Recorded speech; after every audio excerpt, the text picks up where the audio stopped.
What do you think is the most important factor for happiness? Relationships? Sure. Control? Sure.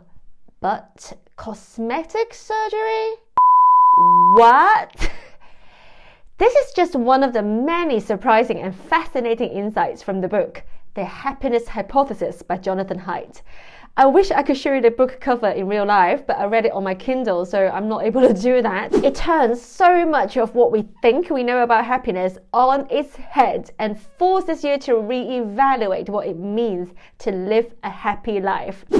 So in this video, I will distill these insights and explore ways that we can implement them in our own lives. Firstly, for those of you new to my channel, welcome. I've been mostly making videos about raising multilingual children, but I have a broader interest in parenting, and I truly believe that constantly reassessing our own approach to life in a broader sense is essential if we want to become better people and better parents. I've already read several books by Jonathan Haidth, and I was very impressed with his analysis of human morality in The Righteous Mind, which I highly recommend to anyone who is interested in the origins of morality. So when I saw the happiness hypothesis, I was intrigued to see what he had to say on the subject. And seriously, I think this book will really challenge and surprise you. So without further ado, let's get started. Firstly, the author examines the Stoic and Buddhist view of happiness, which can be summed up very loosely as go with the flow. Or in the author's far more sophisticated summary, quote, Buddhism and Stoicism teach that striving for external goods or to make the world conform to your wishes is always a striving after wind. Happiness can only be found within, by breaking attachments to external things and cultivating an attitude of acceptance, unquote. Essentially, these ancient philosophies teach us to control what we can control, which are our thoughts and reactions, and let go of what we can't control, which are external events. This core idea is actually extremely powerful and helped me enormously in my personal life. I started reading about Stoicism about 2 years ago, and this core idea of only concerning ourselves with what we can control has been pivotal in helping me overcome anxiety in my own life. Well, I still get anxious a lot, but every time I find myself going down that mental rabbit hole of, oh my God, what if X, Y, Z happens? I make a conscious effort to remind myself, is that something I can control? If not, I'll do my best to let go and only focus on what I can control. This mindset is extremely empowering, but somehow, even back then, I had this intuitive feeling that, okay, I do feel a lot calmer, but not necessarily happier. What was the missing ingredient? Now, let me tell you about the happiness formula that Jonathan Haidth discusses in great depth in his book. Are you ready? Get your H equals S plus C plus V. H is your happiness level. S is your genetic set point, the idea being that some people are just born happier. C are your external life conditions, things like relationships, health, finances. V are your voluntary activities, which are the things you choose to do. Actually, he didn't invent this formula himself. It was Martin Seligman, widely known as the father of positive psychology, who came up with this formula. Wow, a formula for happiness. This idea really blew my mind. The main premise of the book is that while we have little to zero control over our genetic set point or baseline happiness level, the S component of the formula, we have some control over our external life conditions and a great deal of control over voluntary activities, and that is worth trying to change the C and the V for greater happiness. This approach is where Haidt really diverges from traditional philosophies such as Buddhism and Stoicism. These ancient wisdoms often downplay the role of C, external factors. But Haidt argues that some externalities are in fact crucial to our happiness. He lists 5 factors that have a particularly big impact on our subjective feeling of happiness. Can you guess what they are? I'll give you 5 seconds. Okay, some of these factors might surprise you. 5, 4, 2, 1. Okay, the 5 seconds are up. Right, so number 1, noise.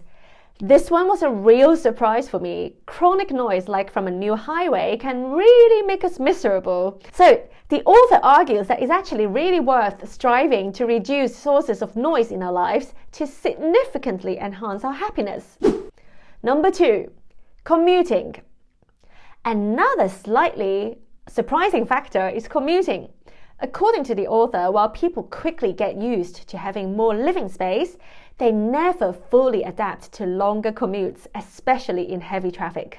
Even after years of commuting, those long, stressful drives result in higher stress hormone levels. Improving your commute, whether by finding a shorter route or a more comfortable transportation, can lead to a noticeable increase in happiness. Number 3, lack of control. A significant stressor in our lives is the lack of control we feel in situations like dealing with noise and traffic. Studies show that simply having a sense of control, even if you don't exercise it, can reduce distress and increase persistence on tasks. A sense of control is also a big determinant of how happy people feel at work. All in all, increasing your perceived control in various aspects of life can greatly improve your well-being. Number 4, appearance. This one was really surprising. Apparently, improving your appearance can have a huge impact on your happiness. According to the author, while overall attractiveness doesn't necessarily correlate with happiness, specific improvements in appearance can lead to lasting happiness. According to the author again, not me, people who undergo plastic surgery often report higher life satisfaction and reduced psychiatric symptoms afterwards. I mean, this is such a shocker because it really goes against common sense, doesn't it? But apparently, addressing aspects of your appearance that cause you distress can actually boost your happiness significantly. Why is that? The author argues that this is because shame is such a negative emotion that anything that can alleviate shame can really boost our happiness. Super interesting and surprising. Number 5, relationships. Now, this one shouldn't come as a huge surprise to us, I guess. Countless studies have shown that the strength and number of your relationships are crucial for your happiness. Which relationships make you happier?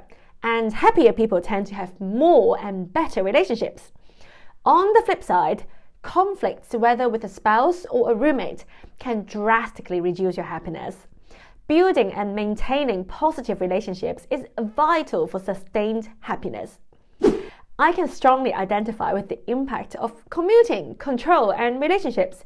Since I became a freelancer 9 years ago, which has allowed me to work from home and gain control of my work life, my hours, I have become so much happier work-wise. So if you feel a lack of control over your work and your life more generally, if you have a really long commute to work that's stressing you out, it might be worth taking the author's advice and trying to find ways to improve these areas of your life. And relationships are a big one for me. I am a bit of a workaholic, so one of my 2024 goals is actually to make more of an effort to spend quality time with my family, especially my mom. As important as work feels right now at this stage of my life, I know that in the long term, my life and certainly my work won't count for anything without my family and my loved ones. So if you take anything away from this video and the book, see if you can realign your life to give more focus to things like relationships and eliminate stressors like long commutes. Now let's talk about the last bit of the happiness formula, V, which stands for voluntary activities. This concept is all about engaging in activities that align with our strengths and bring us joy. But let's break it down a bit more. Have you ever been so immersed in a task that you lost track of time and even forgot to eat? If so, congratulations! You've experienced that amazing flow state, first introduced by the eminent psychologist Mihaly Csikszentmihalyi. It's that state of total immersion in a challenging task that perfectly matches your abilities. People often describe it as being in the zone. The keys to achieving flow are simple. Find a clear challenge that fully engages your attention. Ensure you have the skills to meet that challenge and seek immediate feedback. When you are in flow, you get continuous bursts of positive feelings, whether you are negotiating a tricky turn while driving, hitting high notes in a song, or placing each brushstroke perfectly on a canvas. Your mind and body work in perfect harmony, making hard work feel effortless. The idea that being in a flow state can contribute to happiness really resonated with me. All of us who have experienced this state would probably say that it gives us tremendous joy, and is so often overlooked. I think the problem is that many people, not the Stoics, not the Buddha, mind you, just, ordinary folks like me and you living normal lives, we often equate happiness with pleasures like eating chocolate or getting a back massage. However, as the book points out, Martin Seligman draws a distinction between pleasures and gratification. Gratifications come from activities that engage us fully and can lead to a flow state. It's the missing ingredient that many of us overlook in our lives. In one of the most compelling chapters in the book, the author sums up the best way to optimize the C and V parts of the happiness equation in 2 words: love and work. We need love because, as ultra-social creatures, we can't be happy without having friends and secure attachments to other people, like our family. That's why the Buddhist idea of detachment is, in the author's opinion, unsatisfactory for most people. I love this quote from the book. No man, woman, or child is an island. This insight has really profoundly shifted my perspective on happiness. It's made me consciously want to make more effort nurturing relationships in my life. The second key is work. But this doesn't have to be paid work. It can be volunteering or even raising your children. Basically, any activity where you can feel competent. Psychologists have long realized that as human beings, we have a deep-seated need to feel competent at something. There's even a name for this. It's called the effectance motif. It's almost as basic a need as food and water.